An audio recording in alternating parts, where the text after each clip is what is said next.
শবে কদরের রাতগুলোতে সকলেই তাহাজ্জুদের নামাজ পড়বেন। কিসের নামাজ পড়বেন? আমি বারবার এটা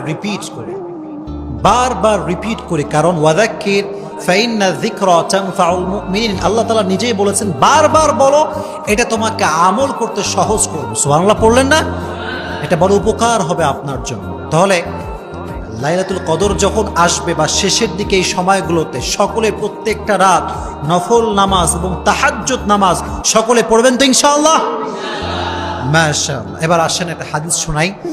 মান কামা, যে ব্যক্তি নামাজ পড়লো ফি লাইলাতুল কদর, কদরের রাত্রিতে, ঈমানান ওয়া ইহতিসাবান, ঈমানের সঙ্গে একনিষ্ঠভাবে আল্লাহর জন্য, গুফিরা লাহু মা তাকদ্দামা মিন যামবিক, তার পূর্বের সমস্ত গুনাহ আল্লাহ মাফ করে দিবেন।